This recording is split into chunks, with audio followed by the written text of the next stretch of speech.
तर चला मग देवी और सज्जनों, आपण 10 मिनिटात पारंपरिक पद्धतीनं पुरणपोळ्या बनवणार आहोत.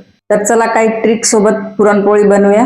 तर इथे मी 250 ग्राम डाळ घेतली होती आणि डाळीला 1 तास पाण्यामध्ये भिजवून ठेवलं होतं. तर ही पहिली ट्रिक आहे, डाळ फुलू घालूनच पुरणपोळी बनवायची. आणि या डाळीला शिजायला जास्त वेळ लागत नाहीये, 2 शिट्यातच खूप छान अशी डाळ शिजते. डाळीमधलं पाणी काढून घेऊयात. डाळीला कुकरमध्ये टाकून घेऊयात. थोडीशी हळद टाकून घ्यायची आहे. हळद पसंत नसेल तर स्किप करू शकता. एकदम 1 पिंच मीठ टाकायचं आहे, कारण आपण पुरणपोळ्या गुळाच्या बनवणार आहोत, तर गुळ पण खारट असतो. आणि याच्यामध्ये टाकायचे 2 ग्लास पाणी. कुकरला 2 व्हिसल लावून घ्यायचे आहेत, कारण 2 व्हिसलमध्येच ही डाळ शिजते. डाळ शिजते तोपर्यंत पीठ मळून घेऊया. पिठामध्ये थोडीशी हळद टाकायची आहे कलरसाठी. याने पुरणपोळ्याचा कलर खूप छान येतो. आणि हळदीला पिठामध्ये मिक्स करून घेऊया. पिठाचा एकदम मऊसूद असा गोळा बनवायचा आहे.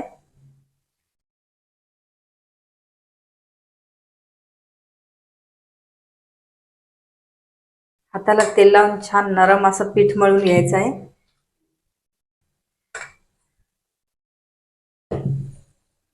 युट्यूबवर तर खूप प्रकारच्या पुरणपोळ्या बनवत आहेत, पण जी आपली पारंपरिक पद्धतीने जी पुरणपोळी बनवतो तीच खायला खूप भारी वाटते आणि टेस्टी वाटते.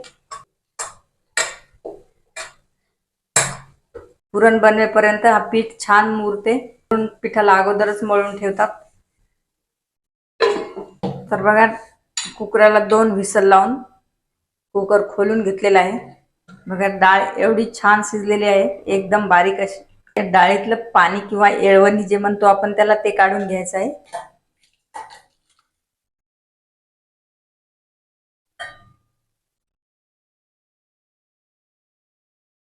या पाण्याची आमटी बनवून घेऊ शकतो. चाळणीच्या खाली एक भांड ठेवलेलं आहे. आता पुरण बनवायची दुसरी ट्रिक सांगते.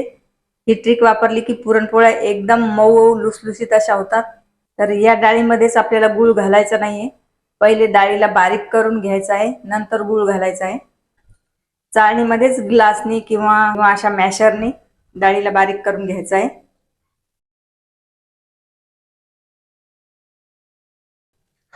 बघा, पुरण मॅश करायला 2 मिनिट पण लागले नाहीये.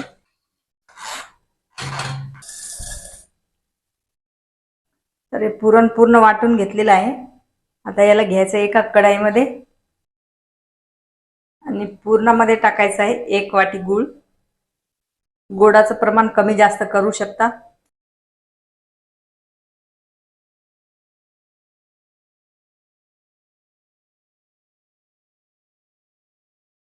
आणि आपण डाळीमध्ये पहिले गूळ टाकतो तर ते वातड अशा पुरणपोळ्या होतात. आपण जेव्हा असं शिजवून पुरण बनवतो तेव्हा हा गूळ पूर्णासोबत पण शिजला जातो. आता हे गुळाचं पाणी सुटलेलं आहे, गुळाचं पूर्ण पाणी आटू द्यायचं आहे. हे पुरण जे पातळ होऊन घट्ट होते त्याच्या पुरणपोळ्या खाऊन बघा, खूप भारी लागतात.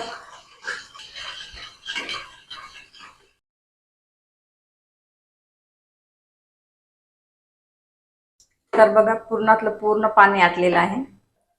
त्याच्यामध्ये टाकायचं आहे अर्धा चमच इलायची पावडर. थोडेस जायफळ टाकायचं आहे घिसून.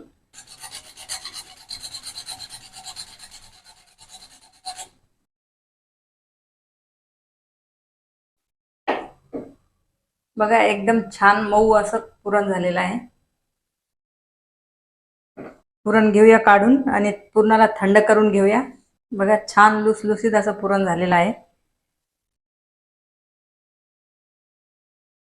कढाईला अशा प्रकारे पुरण चिटकलेलं असलं तर याच्यामध्ये भात शिजवून खायचा, तर भात खूप टेस्टी आणि आमटीमध्ये खूप छान लागतो. बघा, पीठ पण छान मुरलेलं आहे. थोडंसं हाताला तेल लावून पुन्हा याला मळून घेऊया.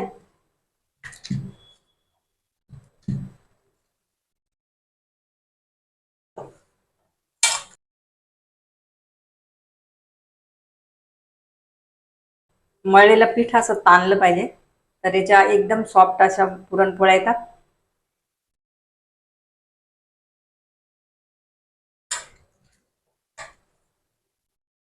तर पीठ आता पुरणपोळ्या बनवण्यासाठी तयार आहे.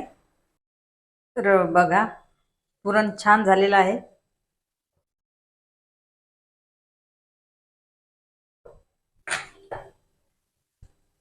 तर बघा एकदम मऊसूद असं पुरण झालेलं आहे.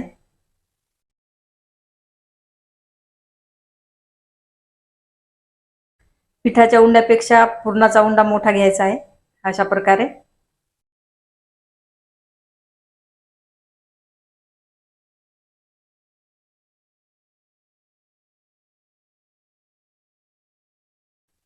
आणि असं वाटीसारखं करून त्याच्यामध्ये हे पुरण भरून घ्यायचं आहे. याच्यामध्ये किती पुरण घातलं तरी पण पुरणपोळी फुटत नाही.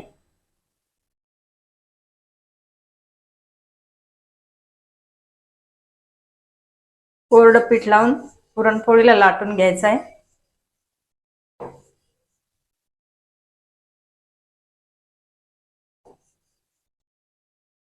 एकदा पण बेलन उचलायची गरज नाहीये. अशीच ही पुरणपोळी लाटल्या जाते.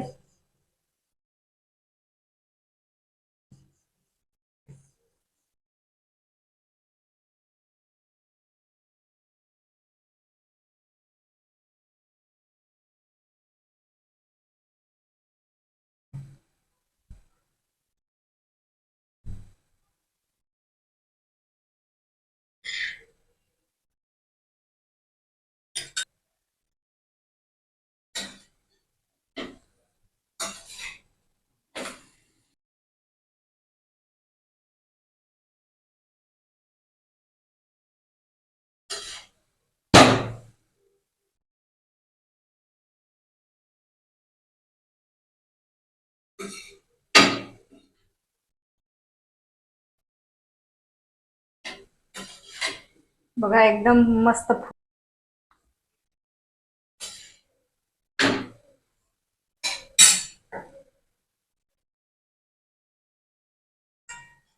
बघा एकदम टम्म अशी फुगत आहे.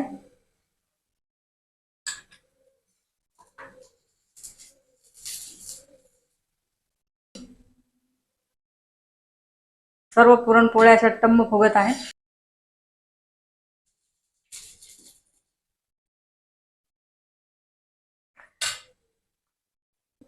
तर फ्रेंड्स बघा एकदम मऊ लुसलुसीत अशा पुरणपोळ्या तयार आहेत.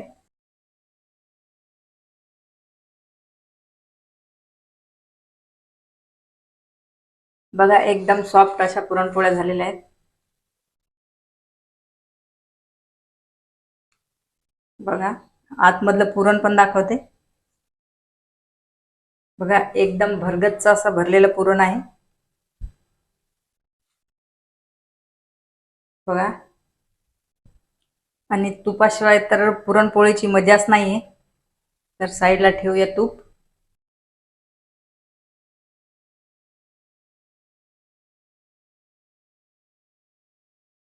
होळी स्पेशल पुरणपोळ्या कशा वाटल्या कमेंटमध्ये जरूर सांगा आणि माझ्या रेसिपीला लाईक शेअर सबस्क्राईब जरूर करा. तर मग चला भेटूया अशाच एका नवीन रेसिपी सोबत. तोपर्यंत बाय बाय.